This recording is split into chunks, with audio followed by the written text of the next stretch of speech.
할렐루야. 감사합니다. 제 이름이 임은미 선교사이고요. 여기서 유니스가 제 미국 이름입니다. 제가 재미교포이고 이렇게 저 시골에 왔어요. 오늘 오면서 보니까 읍리 그래서 어머 여기는 시골이다 생각을 했는데 너무 좋은 교회에 왔다는 생각을 합니다. 우리 또 목사님하고 사모님 두 분 다 인상도 너무 좋으시고 전 정말 사모님이 대학생인 줄 알았어요. 머리도 기시고 근데 애가 셋이라 그러더라고요. 그래서 내가 또 물어봤죠. 목사님 어디서 만나셨어요? 이 사모님? 그러니까 이 교회에서 만났다 그러시더라고요. 너무 추억이 있는 그 부부이실 것 같아요. 이게 제가 이렇게 교회를 다니면 그 목사님이라든가 거기 이제 지도 리더들 되시는 분들 기도를 해드려요. 시간이 되면. 근데 오늘 제가 좀 일찍 왔기 때문에 기도를 해드렸어요. 두 분 다. 오늘 처음 만났어요. 두 분 처음 뵀는데 기도를 하실 때 하나님께서 주신 말씀들이 두 분의 마음에 참 큰 위로가 됐던 것 같아요. 근데 이제 하나님이 주신 말씀은 뭐냐면 하나님이 기뻐하는 종이다. 하나님이 기뻐하는 종이다. 그리고 하나님께서 이게 겸손은 존귀의 앞잡이라. 겸손은 존귀의 앞잡이. 그래서 끝까지 사랑하는 아들아, 겸손으로 허리를 동이라. 내가 너를 존귀한 자리에 세워주겠다. 그런 말씀을 이제 주셨는데 우리 성도님들하고 참 사이가 좋은 것 같습니다. 목사님하고. 왜냐하면 제가 오기 전에 제가 이게 교회에 이렇게 초대를 받게 되면 그 교회에 목사님이 어떻게 설교하는가 제가 들어가 봅니다. 유튜브에. 시간이 있을 때. 들어가 봤더니 5월 달에 아이들한테 막 설교하고 그다음에 뭐 꼰대란 말도 쓰시고 막 그냥 그래서 성도님들하고 굉장히 사이가 좋은 그러한 목사님이구나 생각을 하게 되었습니다. 그래서 사이 좋은 성도님들과 또한 목사님 그러한 교회를 한다면 그러한 목사님이 초청한 강사는 무슨 말을 해도 은혜를 받게 돼 있습니다. 그래서 오늘 불러주시면 너무 감사를 드리고 제가 선교사 된 지는 29년째 됐습니다. 29년 아프리카 케냐 선교사인데요. 제가 이제 설교 다니면서 저기 강사를 소개할 때 오늘 제가 처음 들은 저에 대한 강사 소개가 있네요. 연세도 좀 있지만 세상에 나 이런 말 오늘 처음 들어보네. 연세도 있지만 열정이 있다고. 제 나이가 60입니다. 감사합니다. 이 반응은 제가 이렇게 안 보이긴다는 거겠죠. 그러니까는 그 말이 맞네요. 그러니까 60이니까 연세가 있는, 근데 설교하고 이렇게 한 거는 33년 된 것 같습니다. 전임 뛴 것은. 그리고 선교사 된 지는 29년이고, 경기여고 3학년 다니다가 미국으로 이민을 갔습니다. 재미교포입니다. 남편은 미국 남자를 만났습니다. 원어민, 원주민. 그래서 딸은 하나, 친딸이 하나가 있고, 그 다음에 아프리카 애들을 키웠습니다. 9명. 그래서 제가 애가 10명. 근데 다 이제 분가해서 시집가고 장가가고, 이제 제 친딸도 결혼하고, 제가 손자가 하나 있습니다. 그 다음에 친딸에 대한 손자가 하나 있지만, 나머지 아프리카 애들, 손자, 손녀는 굉장히 많이 있고요. 제가 연세가 있는 게 맞죠. 할렐루야입니다. 그리고 제가 젊었을 때는 제가 어떠한 멘트로 많은 여자 자매님들을 위로를 줬냐면 예뻐도 선교사 할 수 있다. 걱정하지 말아라. 나를 봐라. 막 이랬어요. 제가 젊었을 때니까 29살. 근데 지금 이제 나이가 드니까 차마 그 말은 못하겠고 그 대신에 하는 말은 이제 여러분 예수님을 잘 믿으면 곱게 늙을 수 있어요. 나를 보세요. 이렇게 말하면서 하나님을 믿는다는 것은 좋은 겁니다. 하나님 믿는 거 좋은 것이고 그리고 세월이 가면 갈수록 더 좋아져야 됩니다. 하나님 믿는 그것이 복이 되고 자랑이 되고 그리고 하나님을 알아가는 지식의 고상함.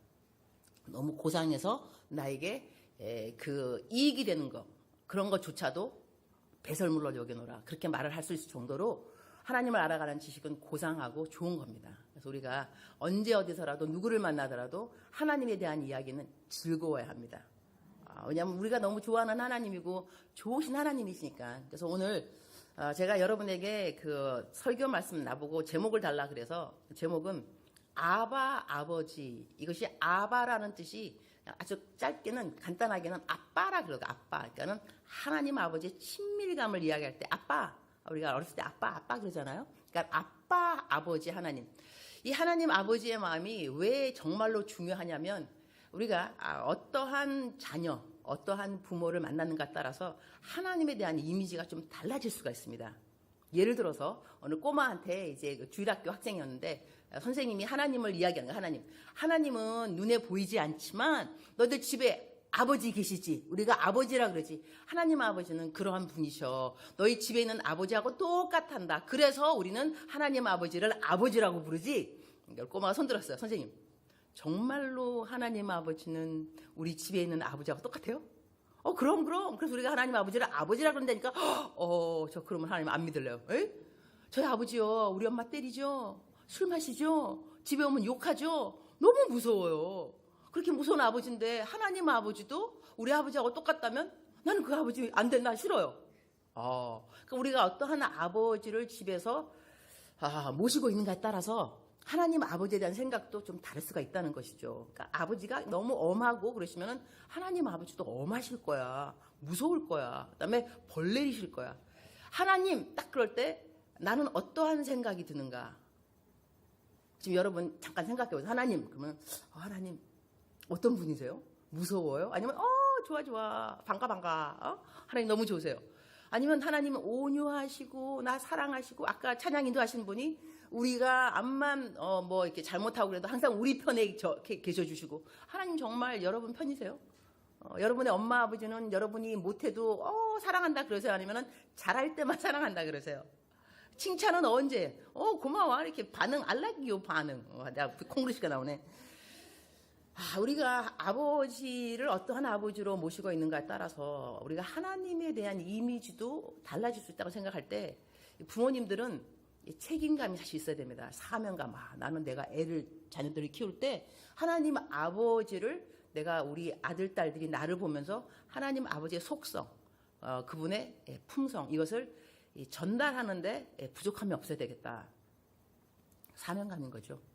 내가 어떠한 아버지가 될 수 있는가 또 어떤 엄마. 근데 오늘 제가 이제 선교사인데 오늘 저한테 부탁하신 말씀은 사실 선교 메시지가 아니었어요. 또 가정의 달이더라고요.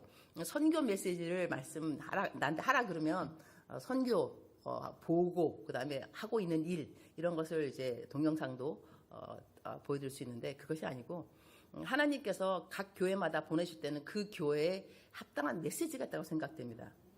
그래서 하나님이 오늘 저에게 여러분에게 어떠한 메시지를 주실까 생각해 봤을 때 하나님 아버지의 마음.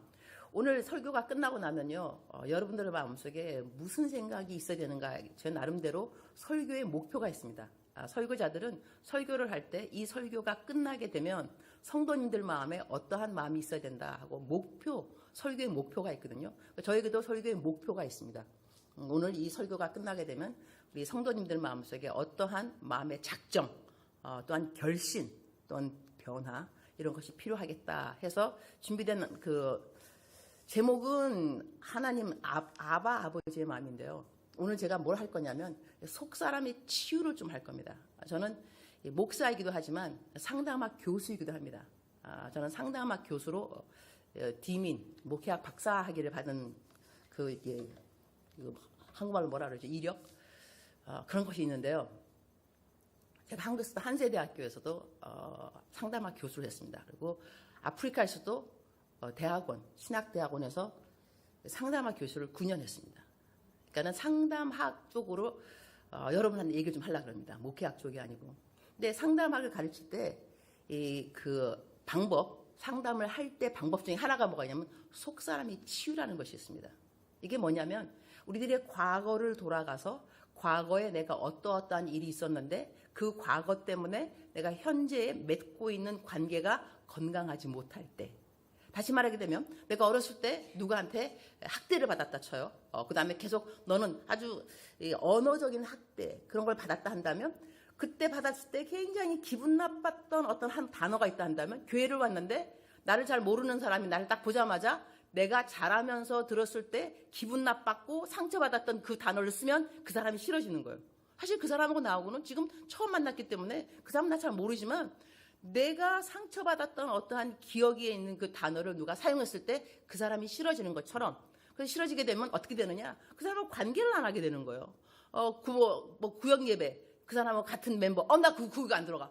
아니 왜? 그 사람 아직까지 사귀지도 않았는데 옛날에 있었던 과거 기억 때문인 것이죠. 그러면 예수님을 믿고 난 다음에 신앙생활을 하면서 나의 과거에 있었던 기억 때문에 내가 신앙생활을 건강하게 할 수 있다 없다, 이 요인이 될 수 있냐 없냐, 요인이 될 수 있다는 것이죠. 그래서 우리들이 건강한 신앙생활을 하려면 이 과거로부터 이 기억력, 이 속사람의 치유라 그러는데요. 내 마음속에 응어리지고 쓴뿌리가 있는 그 부분을 드러내어서 상처가 치유가 돼야 된다. 요 치유하는 부분을 속사람의 치유라고 하는데, 교회에서 설교를 하면서 이걸 하기는 쉽지 않을 겁니다. 세미나를 한다거나. 그런데 저는 오늘 강사로 왔기 때문에 주어진 시간은 40분가량 되는 것 같습니다. 제가 항상 어디 가면 여쭤보거든요. 저 설교 시간 얼마예요? 35분에서 40분. 그래서 내가 이제 하는 말, 성도님들이 훈련이 잘 돼 있군요. 그거 사실 깁니다. 주일 설교는 25분, 한 30분에 끝나더라고요. 그래서 제가 이렇게 주어진 시간 가운데서 제가 항상 좋아하는 멘트가 있는데, 제 시간에 끝내는 강사 복이 있나니 다음에 또 초대받을 것이요. 강사 수훈이 있습니다. 제 시간에 끝내는 강사. 근데 또 이제 강사는 제 시간에 끝내야 되지만 좋은 교수는 늦게 들어와서 일찍 나가면 좋은 교수입니다. 지금 11시 36분입니다. 12시 한 5분이나 10분까지 해보려고 하는데요. 오늘 이걸 하게 되면 여러분한테 어떤 일이 생기게 되냐면, 많은 분들에게, 뭐 다는 아닐 수 있지만, 왜냐하면 이것이 속사람의 치유가 필요하지 않은 사람도 있습니다. 그런데 이 속사람의 치유를 하게 되면 내가 많이 눌려있고, 그 다음에 신앙의 진보, 믿음의 진보가 장애, 그러니까는 힘들, 블락, 내가 이렇게 넘어지기 쉬운 어떤 그 부분들에서요, 자유함을 입게 됩니다. 믿음의 진보가 놀랍게 확 올라갑니다. 내가 지금까지 이것 때문에 그 사람이 싫었고, 관계하기 싫었고, 대인 기피증, 사람 만나기 싫었고, 자신감이 없었고, 늘 아침에 일어나면 그냥 생각나고, 어떨 때는 꿈 때문에 내가 막 시달리고, 이러했던 내가 이렇게 자유할 수가 있구나 하고, 어메이징, 기이한 일이 일어나게 되는 것이 이게 치유이거든요. 근데 진리가 너희를 자유케 하리라. 이거 하나님의 말씀으로 치유될 수가 있습니다. 우리 예수님 믿는 사람들은요, 어떠한 마음속의 병 있다 하더라도 치유될 수가 있다는 것을 믿으셔야 됩니다. 하나님이 그걸 할 수 있는데요. 일단 속사람의 치유가 필요한 사람들이 누구냐면 분노. 내가 왜 분노가 있는가? 그 다음에 이 쓴뿌리라는 것은 모멸감. 누구한테 아주 모욕당했을 때. 여러 가지 요인이 있을 수 있는데 이걸 다 제가 설명할 수 없고요. 이걸 어떻게 치유하는가를 막바로 들어가도록 하겠습니다. 내가 어떻게 이런 것을 치유할 수 있는가. 그러면 속사람의 치유가 누가 필요하냐면, 지금 생각해 봤을 때 정말로 용서하기 싫은 사람, 생각하면 생각할수록 지긋지긋한 사람, 생각하기도 싫은 사람, 그 사람 생각하면 막 분노가 치밀고, 하여튼 이 마음속에 또 서글픔, 서러움, 이렇게 요인이 된 그 어느 사람이 있는가 없는가를 좀 생각해 볼 필요가 있습니다. 내 인생에 그런 사람이 있는가? 용서하기 싫은 사람, 떠오르면 떠오를수록 분노가 치미는 사람이 나에게 있는가 없는가. 그 다음에 하여튼 이거 나에게만 뿐 아니라 내 가족에게 누군가가 행했던 나쁜 일들 때문에 그 사람을 향한 분노가. 예를 든다 한다면, 그냥 딱 한 가지만 예를 든다면요, 어느 그 아이가 어렸을 때 집에 도둑이 들어왔어요. 도둑이 들어왔는데 자기 눈 앞에서 엄마가 강간당합니다. 어린아이였는데, 소년, 보이. 근데 그 엄마가 강간을 당할 때 도둑들한테 하나님이란 분이 어디 계셨을까? 하나님이 있다면서. 근데 왜 우리 엄마를 안 구해줘? 그래서 하나님을 향해서 분노. 하나님이 이럴 수 있습니까? 하지만 자기가 배워온 것이 뭐냐면 하나님을 사랑해야 되고 경외해야 되고 하나님을 섬겨야 되니까 감히 하나님한테, 하나님 이럴 수 있습니까? 하나님이 하나님 맞습니까? 이 말 못하면서 자라났다는 거죠. 그러다가 어느 날 왜 내 마음속에 이렇게 알게 모르는 이 분노가 항상 있는 것일까 했을 때 속사람의 치유를 하면서 이 사람이 대놓고 하나님을 욕하게 됩니다. 하나님, 살아계신 하나님이라면서, 사랑이라면서 어떻게 우리 엄마한테 이런 일이 있었는데 그때 구해주지 아니하시고 못 본 척하시고, 이런 하나님이 무슨 사랑의 하나님이냐고, 하나님이 살아계시냐고, 하나님 사랑 맞냐고 막 삿대질을 하면서 울분을 막 터뜨리고 울게 됩니다. 하지만 이제 그 사람이 이제 나았는데요. 자, 이제 이거를 우리들한테 적용을 하도록 하겠습니다. 이 하나님이라는 분이 어떤 분이냐? 성경에는 하나님에 대해서 일반 계시라는 것이 있고 특별 계시라는 것이 있습니다. 일반 계시는 뭐냐면 그냥 하늘을 보면서 창조주가 계시겠지? 아까 그 동영상에서 유니스 할 때 내가 하나님의 이름을 부르면 하나님도 나를 향해서 선한 생각이 있겠지? 이런 것은 일반 계시라고 합니다. 그냥 땅을 보면서 하늘을 보면서 꽃을 보면서 하나님이 계시는 것 같아 느껴지는 일반 계시가 하나님에 대한 일반적인 계시인데, 특별 계시는 뭐냐면 성경책입니다. 성경에 하나님이 이러한 분이셔 라고 밝히 알려놓은 그 말씀을 공부할 때 그걸 특별 계시라고 합니다. 그러면 성경에는 하나님을 어떤 분이라고 말했냐면 God knows. 하나님은 모든 걸 아신다. 모든 것을 아세요. 그럼 하나님은 God forgives. 용서하신다. 품성은 너무나 많이 있습니다. 하나님의 속성에 대해서 이거를 영어로 attribute 그러는데, 하나님은 용서하시고, 하나님은 판단하시고, 하나님은 상 주시고, 하나님은 들으시고, 공급하시고, 막아주시고, 이 여러 하나님의 그 속성이 많이 있는데, 오늘은 하나님의 어떤 속성을 제가 말씀드리고 싶으냐면 forgiveness, 용서입니다. 하나님이 누구냐 하면 우리를 용서하시는 분이다. 근데 용서라는 것이요, 이 영어 표현에 God forgives, God forgets. 하나님은 용서하시고 하나님은 잊어주신다. 근데 많은 분들은 하나님이 용서하신다는 것까지는 많이 들었지만 잊어주신다? 뭐를? 용서한 죄를. 하나님이 너 용서했다? 이러면 하나님이 그 이후에 그 죄를 기억하지 않는다는 것입니다. 그런데 우리는 용서를 받은 것을 알고 있음에도 불구하고 하나님이 잊어버렸다는 부분을 왜 믿기가 힘드냐면, 우리 부모님으로부터 받은 저희들의 추억이 있습니다. 왜 부모님들이 야, 너 왜 했어? 아빠 다시는 안 그럴게요. 하지마. 요번에 용서한다. 용서했지만 그 다음에 똑같은 거 하면 뭐라 하냐면 야, 너 지난번에. 그죠? 기억하시는 우리 부모님들, 지난번에 용서하셨다고 했는데 너 또 했지. 또 했지. 즉슨 너 지난번에 내가 용서했다고 말한 그 죄를 나는 기억하고 있다는 것이죠. 이러한 부모님 밑에서 자라게 되면 교회 와서 암만 하나님은 여러분의 죄를 용서하십니다. 용서한 죄는 잊어버리십니다. 이 말이 마음에 안 와닿는 거예요. 우리들의 습관적인 경험 때문인 거죠. 그래서 시편 103편을 한번 보도록 하겠습니다. 제가 자막을 부탁드렸는데, 시편 103편 8절 합독 시작. 여호와는 자비로우시며 은혜로우시며 그를 더디하시며 인자하심이 풍부하시도다. 항상 경책지 아니하시며 노를 영원히 품지 아니하시리로다. 우리의 죄를 따라 처치하지 아니하시며 우리의 죄악을 따라 갚지 아니하셨으니 이는 하늘이 땅에서 높음같이 그를 경외하는 자에게 그 인자하심이 크심이로다.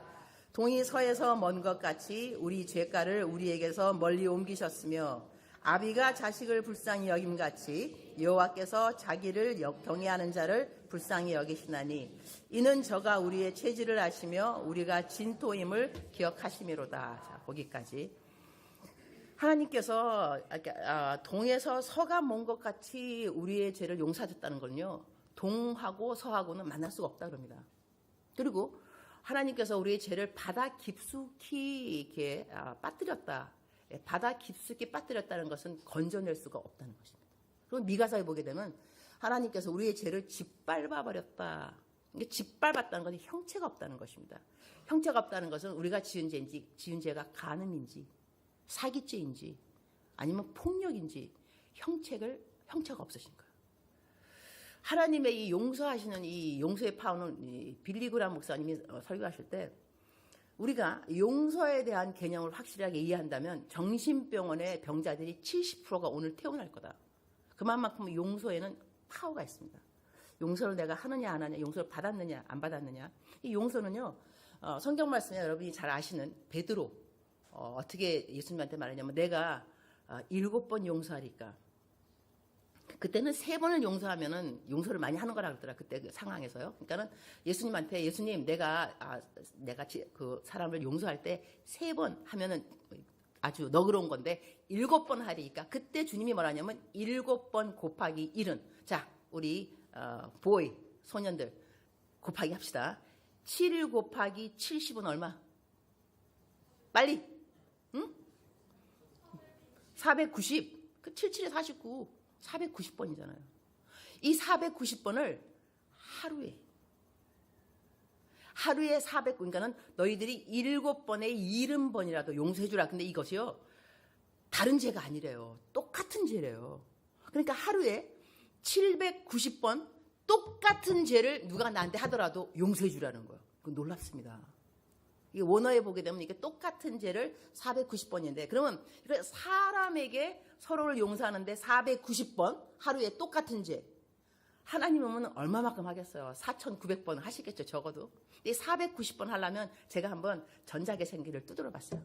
하루에 몇 분에 한 번씩 죄를 지면 490번을 하는가? 2.98초. 집에 가서 해보세요. 거의 3분이에요, 3분. 매 3분마다 똑같은 죄를 24시간 동안 지으면 490번이에요.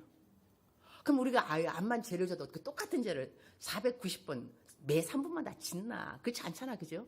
그 정도로 하나님은 우리들에게 너희들이 490번 똑같은 죄를 하루에 지어도 나는 너를 용서해 주겠다. 네가 용서를 구한다면. 놀랍죠? 이래서 하나님이 너무 좋으신 분이신 거예요. 그래서 성경 말씀에는 죄의 사하심이 여호와께 있는 이유는 하나님을 경외하게 하려 함이라. 그러니까 우리가 죄를 사하심을 배우고 느끼고 깨달을 때는 하나님을 경외하게 되어 있습니다. 야, 어떻게 이런 죄를 용서해 주시지? 놀랍다. 490번? 말도 안 돼. 하나님 정말 좋으신 분이시군요. 하나님은 좋으신 분이신 거예요. 자, 이러한 하나님이 우리의 죄를 용서해 주시는데, 자, 5월달이 가정의 달입니다. 우리 교회 아주 센스 있는 것 같아요. 왜냐하면 5를 적고 그 다음에 가정의 달 해피. 센스 있는 목사님이 아닐 수 없습니다. 제가 또 이제 덥다고 이게 강대상이 좀 에어컨이 지냐니까는 우리 센스 있는 목사님 선풍기 준비하도록 하겠습니다. 내가 답글에다가 센스 킹 목사님 감사합니다 그랬거든요. 그래서 해피, 해피데이, 해피 그 달, 5월달. 이 5월달이 가정의 달인데요. 5월달에 가정 법원에 케이스가 많다는 말을 제가 들었습니다. 왜냐하면 이 가정의 달에 아버지, 왜 이런 아버지가 나한테 있냐, 고소. 왜 이런 엄마 있냐, 고소. 뭐 이런 자식이 있느냐, 고소. 이래갖고 법정이 가정의 일로 바쁜 달이 5월달이라는 말을 듣고 참 아이러니컬. 이거 참 모순이 많을 수밖에 없다. 그러니까 여기에 이것이요. 왜 나름대로 이 5월달이 슬프시냐면 기대감 때문이기도 합니다. 기대감. 자식에게 느끼는 섭섭함. 내 너를 어떻게 키웠는데. 부모님한테 또 아이들. 우리 누구 엄마는 괜찮은데 엄마는 왜 그래 도대체. 나쁜 엄마. 그런 거 때문에 나쁜 엄마, 좋은 엄마. 서로를 향한 기대감이 무너져 내릴 때. 기대감이 너무 클 때. 상처가 있을 때. 가족끼리 상처. 이걸 어떻게 하면 해결할 수 있을 것인가. 오늘 그 해결책을 제가 나름대로 드리려고 합니다. 이 해결책 정답은 딱 뭐냐면요. 이 키워드, 속사람의 치유에 가장 중심되는 단어는 딱 한 가지입니다. 용서입니다. 용서. 용서를 할 때, 나 그 사람은 용서할 수 없어. 용서할 수 없는 사람을 용서해야 되는 이유가 뭐냐면 용서를 안 하면 내가 묶여버립니다. 나를 위해서 용서를 해야 됩니다. 내가 자유하기 위해서 그 사람을 용서하는 것이지 그 사람이 내 용서를 받을 자격이 있다 없다 이것이 아니더라고요. 이거를 이 케이스 임상실험 제가 제 케이스를 말을 하도록 하겠습니다. 이게 제가 지금까지 해보니까 가장 좋은 게 내 이야기 하는 것이 가장 설명 또 제가 하기 쉽고 이해하기가 쉽습니다. 적용하기도 쉽고 제가 어렸을 때 그러니까 제 속사람의 치유를 제가 이제 하는 겁니다. 제가 결혼을 하고 난 다음에 얼마 안 있어서 생일 축하를 한다고 남편이 생일 밥 먹으러 가자 그랬어요. 외식. 야 싫다 그랬어요. 남편이 이상한 거예요. 왜 외식이 싫어? 나가라고 당신. 집에 있지 마. 나가고 나는 밥 먹으러 안 간다고. 남편이 내가 하도 나가라니까 남편이 나갔어요. 근데 혼자 앉아있으면서 무슨 생각하냐면 아유 그래 봐. 그럴 줄 알았어. 내 생일을 누가 챙겨? 내 생일을 챙기는 인간은 그야말로 하나도 없어. 이게 무슨 소리? 내가 혼자 내 내면의 목소리를 들으면서 아니 남편이 나보고 밥 먹으러 가자 그랬는데 내가 남편 보고 나가라 그러고 간다며? 지금 자기 궁상을 통해 처량할 게 짝이 없어요. 내 생일인데 아무도 내 생일을 챙기지 않아. 나는 nobody loves me. 나를 사랑하는 사람은 아무도 없어. 이게 좀 이상하더라고요. 근데 정신병 아닌가? 가만 있어봐. 이거 좀 이상한 것 같아. 남편이 내 생일을 챙겨주려고 그러는데 내가 스스로 남편 보고 나가라 그러고 나는 혼자 앉아갖고 청승을 떨고 청승. 막 자기 연민. 그래 내 생일 아무도 안 챙겨. 그래서 내가 생각을 쭉 해보니까요. 내 어렸을 때 무슨 일이 나한테 있었기에. 저희 엄마하고 아버지가 결혼을 하시고 엄마하고 아버지가 8살 차이가 나서요. 그러니까 엄마가 20살 때 결혼을 하셨어요. 아버지는 28살. 그래서 아버지는 빨리 이 아이를 갖고 싶어 하셨어요. 아들. 딸도 아니고 아들. 그런데 제가 이제 태어났는데 딸이 태어난 거예요. 자, 딸로 보이죠? 남자 아니에요. 우리 아버지가 너무너무 실망하셔가지고 미역국을 뒤집어 엎었어요. 그러면서 이 꼴난 놈의 딸 태어났다고 미역국을 뒤집어 엎은 거예요. 근데 나는 이걸 외웠어. 왜냐하면 우리 어머니께서 모든 친구분들이 오시면 은미 아빠가 꼴난 놈의 딸 태어났다고 미역국을 뒤집어 엎었어. 내가 외웠어. 그리고 저희 집에서는 무슨 일이 뭐 잘못 일어나면 항상 엄마가 하시는 말씀, 에휴, 네가 딸이니까 그래. 네가 아들이었으면 니네 아빠가 저러겠냐. 이렇게 말했어요. 난 자라나면서 항상 나를 딸로 태어난 것이 너무너무 미안한 거예요. 우리 아버지한테. 그래서 어렸을 때부터 머리는 항상 탐보이, 숄컷, 그 다음에 청바지 아니면 군복바지 이런 거. 탐보이. 그래갖고 아버지한테 너무 미안하니까 내가 딸로 태어난 게 그렇게 자라났어요. 자라났는데 내 생일이라는 것은 아무도 챙겨주지 않았습니다. 미역국을 뒤집어 엎었는데 누가 내 생일을 챙겨주겠어요. 그런데 우리 집이 가난했거든요. 내 동생, 그 다음에 감사하게도 아들들이 태어났는데 내 동생들 생일에는 상다리가 부러지게 돈이 없긴 뭐 없어. 내 생일 챙겨줄 돈이 없는 거죠. 내 동생들도 항상 있더라고요. 내가 기억하면 어느 날 내 생일이었는데 엄마가 집에 들여오시면서 그야말로 밤에 사과떨이 한 1,000원을 사갖고 왔는가? 나 주시면서 나는 그래서 난 생일이라서 나 먹으라고 갖고 온 줄 알았어요. 나 생일이니까 특별히 나 생각해서 엄마 하시는 말씀, 동생들하고 나눠 먹어라. 어머나 세상에 내 생일인데 이 생일날 떨이 하는 사과 갖고 온 것조차도 내 몫이 아니고 동생들하고 나눠 먹어야 되는 것이 내 생일 선물인 거예요. 그렇게 자라나면서 이제 미국에 이민을 갔잖아요. 저희가 이제 가난했기 때문에 미국으로 다 이민을 가서 자식들 공부시킨다고 그러셨는데, 제가 대학교 신학교를 졸업하고, 그 다음에 대학원을 상담학을 공부했습니다. 상담학. 공부를 하는데, 공부가 너무 힘이 드는 거예요. 아주 힘들고, 왜냐면 다 에세이, 미국말로 써야 되니까, 영어니까 너무 힘이 들고, 그러는데, 이 상담학을 공부하는 나이인데, 내 정신 건강을 보면 건강하지가 않은 거예요. 자기 연민도 많고 왜 이렇게 내가 이렇게 주눅이 많이 들고 자신감도 없고 아닌 게 아니라 공부는 공부대로 힘들고 이유가 있을 거다 생각했는데 그때 내가 책을 한 권 읽었는데 상처받은 치유자라고 데이빗 A. 시멘즈 목사님이 지은 책인데요. 상처받은 치유자 해갖고 상처받은 사람들이 왜 어떤 상처를 받아서 믿음의 진보가 없는지 그 다음에 정신적으로도 스스로가 그야말로 이 건강하지 않은 신앙생활 하게 되는지에 대해서 원인이 쫙 있어서 그걸 내가 읽으면서 나 속사람의 치유가 필요하다.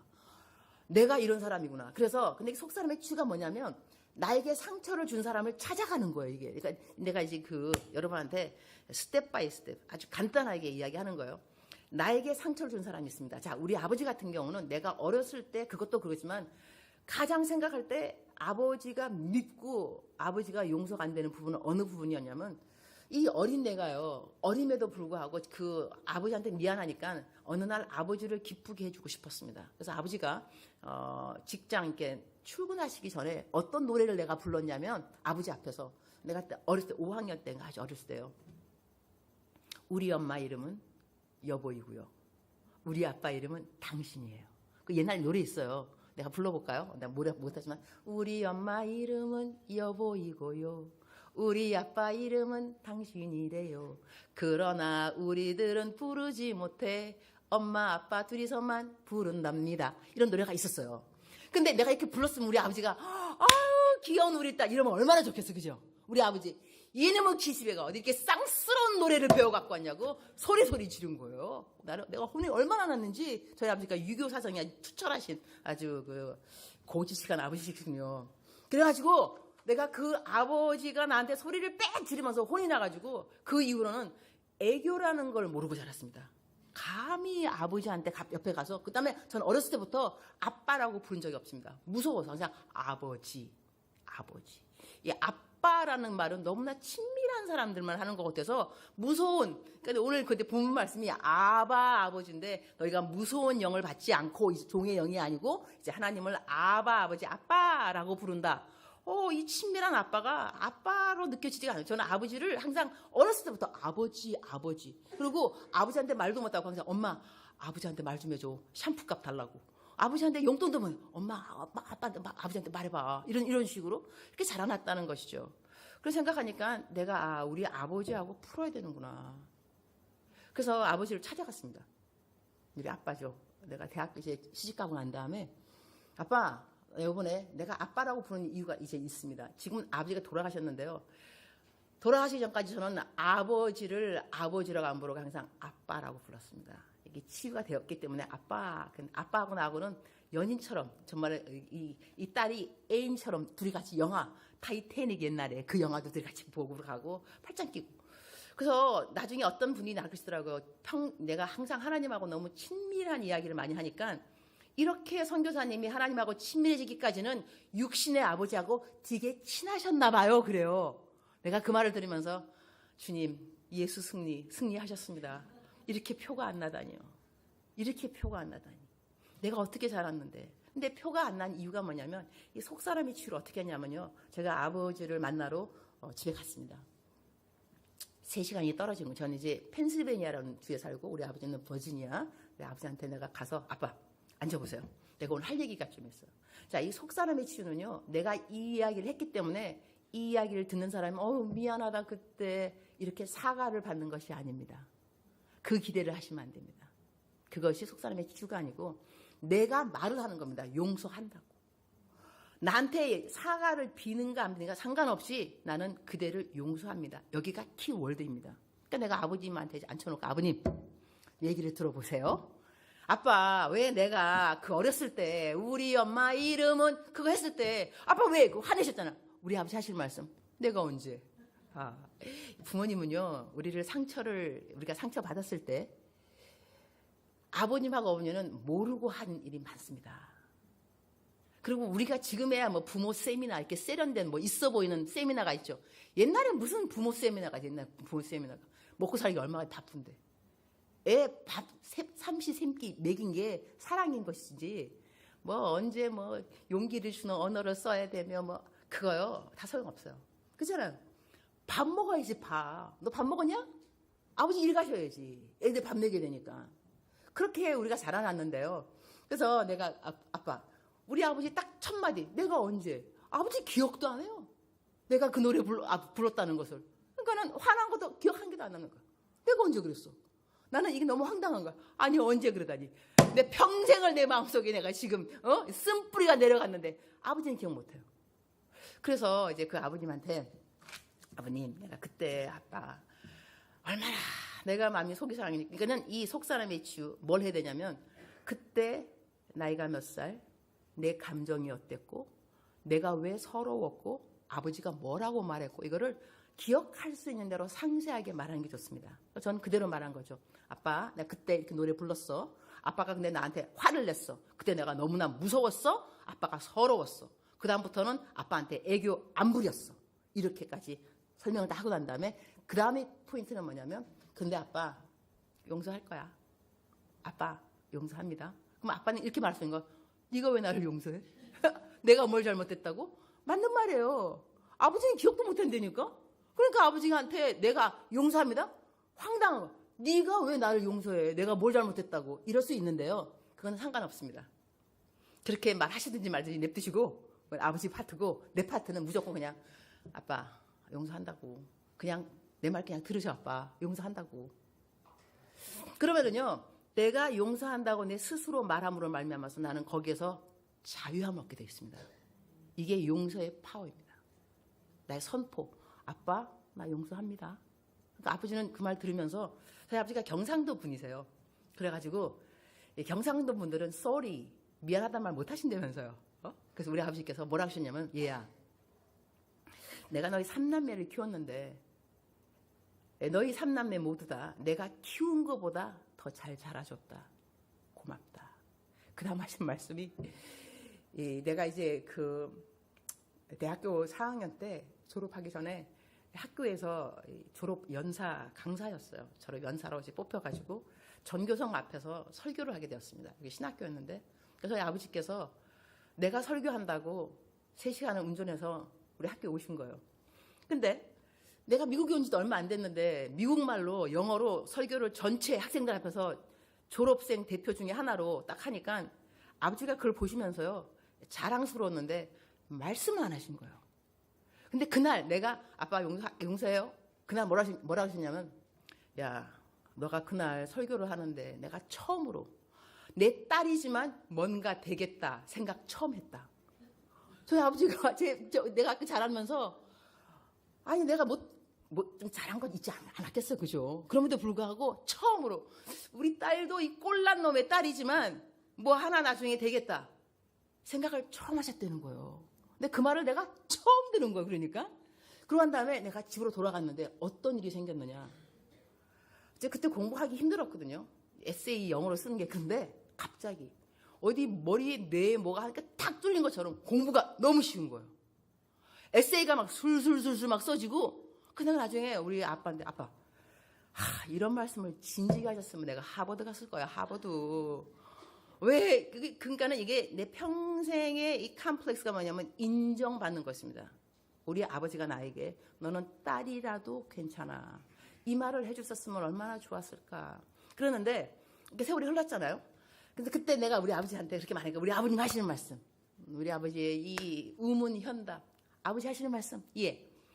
내가 너를 진작에 이렇게 말했더라면 너 신학교 갔겠냐?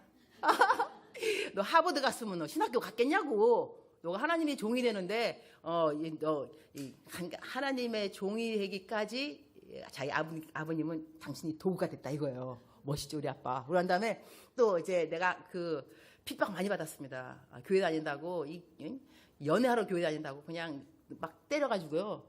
하여튼 그래서 핍박받으면서 내가 좀 자랐는데 나중에 아버지 하시는 말씀 이제 아버지 이제 예수 믿게 됐어요. 하시는 말씀 야 교회를 다녀보니까 그러더라. 이 고난이 없으면 믿음이 안 자란다며. 너 어떻게 이렇게 믿음이 자란 거야? 다 고난 받았기 때문인 거야. 너가 핍박 받았기 때문에. 너무나도 말을 이렇게 하시고 나중에는 우리 아버지께서 딸 저 자랑을 너무나 하셨고요. 그리고 너를 기뻐하시고 자랑스러워하셨습니다. 근데 그 계기가 아버지한테 내가 아빠 이건 내가 아빠한테 잘못했다 사과를 받으려고 하는 것이 절대 아니니까 아빠 사과 안 해도 괜찮아. 그러나 나는 내가 하고 싶은 말을 해야 돼. 나를 위해서. 나 아빠 용서해. 내 태어났을 때 미역국 뒤집어 엎은 거 아빠 나 용서합니다. 그리고 내가 이렇게 애교 부르면서 노래했을 때 나한테 혼을 냈던 거 아빠 나 용서합니다. 그러니까 아버지는 들으면서 좀 이렇게 좀 아버지가 억울한 거예요. 내가 너한테 용서를 왜 받아야 돼? 이런 하지만 나는 나를 위해서 그 말을 했는데 그 말을 하고 난 다음에 나의 신앙생활에 어마어마한 변화가 생긴 거예요. 용서의 파워가 이런 것이구나. 그래서 여러분에게 드리고 싶은 말씀은 뭐냐면 여러분이 부모님하고 아니면 또 형제 자매 그 다음에 자녀들은 또 자녀들끼리 또 형제들끼리 또 친구끼리 또 교인끼리 목사님과 또 밑에 성도님 여러 그 관계에서 상처받은 부분이 있을 수 있습니다. 상처받은 것을 왜 치료해야 되냐면은 내가 이 손에 상처 칼로 비었다. 그러면요 건강한 손이라면 내가 식초를 부어도 괜찮습니다. 그러나 칼을 뱉는데 여기다가 식초를 넣었다. 자지러집니다. 그죠? 상처 때문에 그렇습니다. 그러니까 교회에서 성도 같이 신앙생활을 하다가도 누군가가 한 말이 그렇게까지 상처가 될 필요가 없는 말이 있습니다. 그런데 나에게 이미 상처가 있는 사람이라면 나를 무시하는구만. 이렇게 되는 거예요. 그러니 내가 건강한 신앙생활을 갖는다는 것이 건강하게 교회 생활, 성도님들과 함께 더불어서 공동체 생활하는 것에 얼마나 큰 영향력이 있는지를 알아야 된다는 것입니다. 나는 왜 교회가 오기 싫은가? 그리고 왜 나는 교회 누구누구가 싫은가? 나는 왜 교회에 속해 들어가기 싫은가? 나는 왜 기도 모임 하지 않으면 싫은가? 그냥 교회만 얼른 와서 예배드리고 얼른 집에 가고 싶은가? 이유는 무엇인가? 나에게 나름대로 이유가 있을 법합니다. 교회에 그 누군가, 권위 있는 그 누군가가 나에게 했던 말, 그 말 때문에 내가 계속 무시당한다는 생각 때문에 교회가 가기 싫다던 거예요. 교회뿐만이 아닙니다. 직장 생활도 마찬가지인 거죠. 그러니까 내가 내 마음속에 속마음이 얼마만큼 건강한가에 따라서 믿음의 진보가 확 있을 수도 있고 믿음이 정체될 수도 있습니다. 이유는 간단한 거죠. 우리가 아이가 자라날 때 건강하면 쑥쑥 자라나지만 밥 못 먹고 애가 아프고 병원 맨날 다니면 애가 클 수가 없습니다. 마찬가지로 우리 속사람에게도 건강한 것이 있습니다. 그러니까 내가 이 속사람이 건강하지 않으면 믿음이 자라나지 않는다는 것이죠. 그래서 교회를 암만 오래 다녀도 성숙하지 않은 분들이 있습니다. 어머, 어떻게 권사님인데 저러냐? 장로님인데? 우리가 그것을 자꾸 비판의 눈으로 볼 것이 아니고요. 상처가 있어서 자라나지 못하는구나. 성장이 없구나. 멈췄구나. 저분의 이 상처는 무엇일까에 대해서 중보기도도 필요하고 관심도 필요하다는 것입니다. 할렐루야. 재밌죠, 그죠? 우리가 서로의 내면을 보는 모습도 사실 참 재미있고 스스로를 공부해보는 것도 좋습니다. 그러나 이 속사람의 주가 필요 없는 사람이 있더라고요. 누구냐면 성격이 아주 단순한 사람들. 성경에 용서하라며, 용서했어, 끝. 근데 용서가 안 되는 사람이 있는 거예요. 기도하면 용서가 되는데 집에 가면 또 얼굴 보면 용서가 또 안 돼.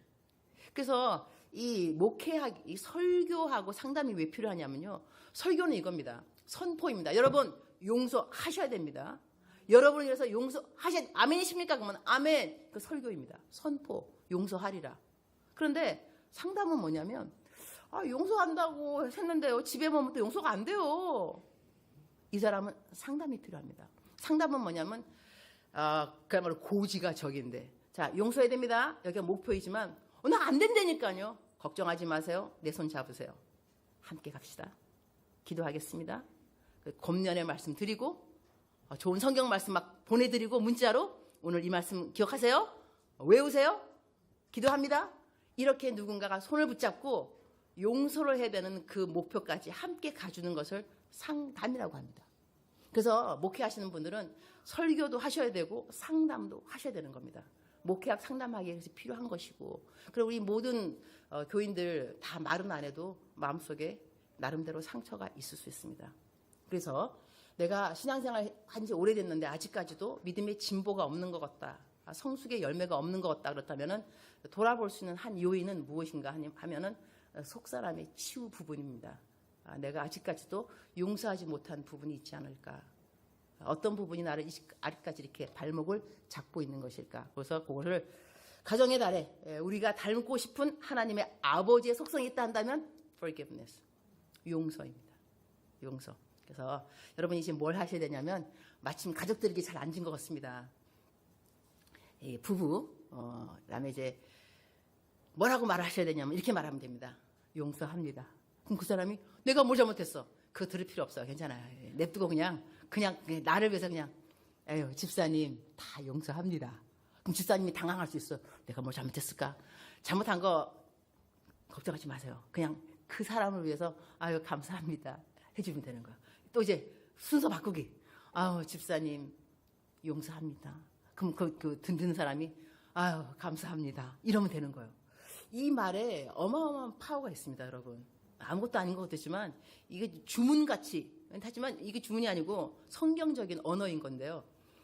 오늘 이제 집에 가셔서 남편, 오늘 교회 안 오셨으면 가서 그냥 남편, 여보 다 용서해. 그럼 남편이 그럴 거야. 뭘 용서해? 소리 딱 지르면서 그냥 용서한다고. 그냥 들어. 그냥 용서한다고. 나를 위한 거야.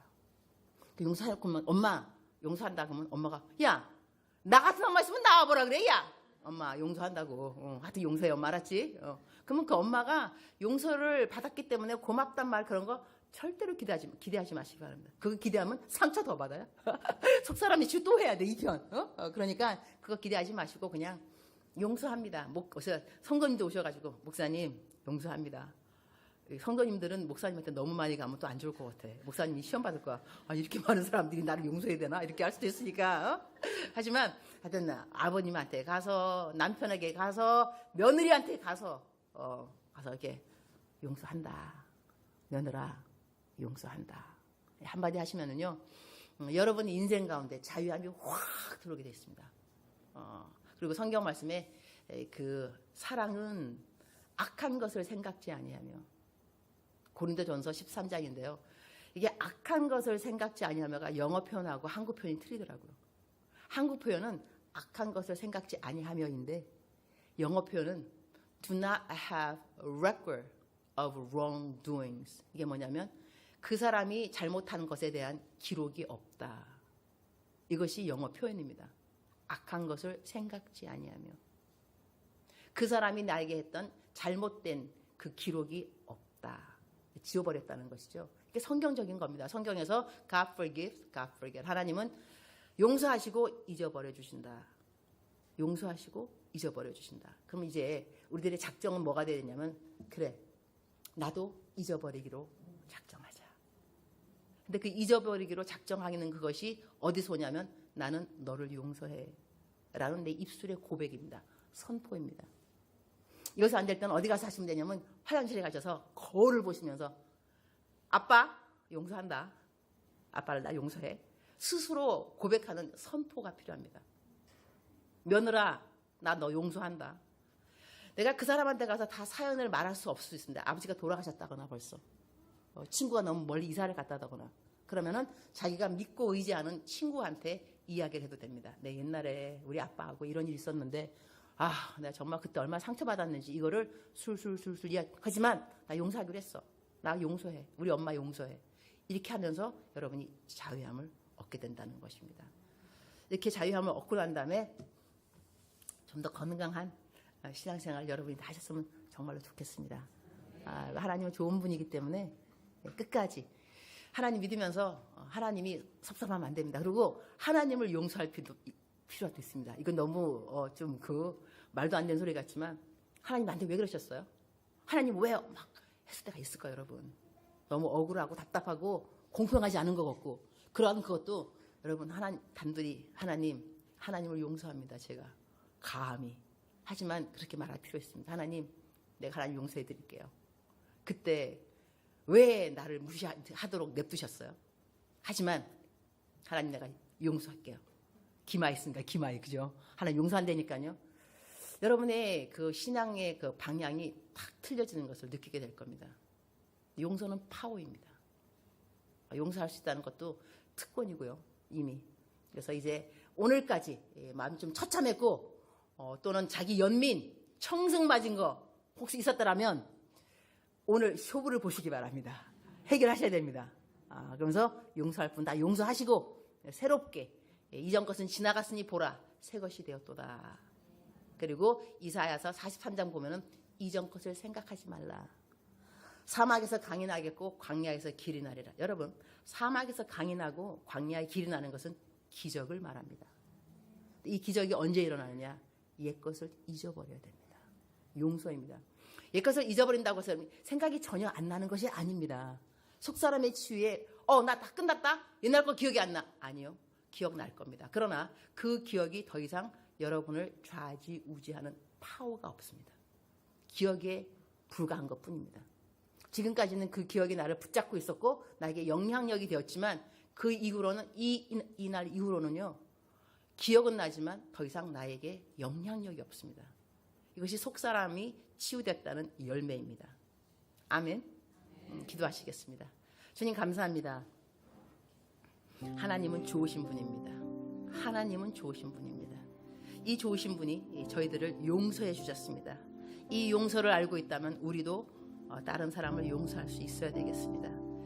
이 과정에서 우리도 용서할 수 있어야 됩니다. 우리 자신들을 용서할 수 있어야 되고 하나님을 저희가 감히 용서한다는 말도 쓸 수 있어야 되겠습니다. 하나님 저희가 잘못했습니다. 하나님을 잘못 이해한 거 너무나 많습니다. 이웃을 잘못 이해한 것도 너무나 많이 있습니다. 우리도 용서해 주시고 우리도 그들의 죄를 용서하도록 저희 모두를 도와주시옵소서. 예수님의 이름으로 기도합니다.